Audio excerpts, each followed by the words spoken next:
umuulan ang panahon. Lakas ng ulan guys dito sa Saudi Arabia guys. Bahang-baha na ngayon ang mga kalsada dahil walang drainage ang Saudi. Yes.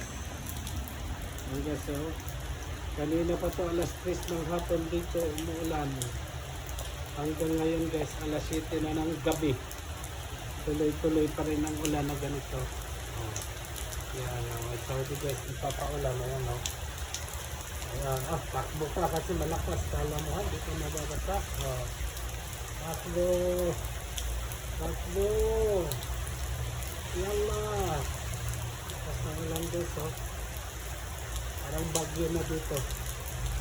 Kanina pa ito, alas 3, ng hapon, until now. Walang tigil ang ulan na ganito. Parang sa Pilipinas lang, may kanon. Thank you for watching. Di Rel na.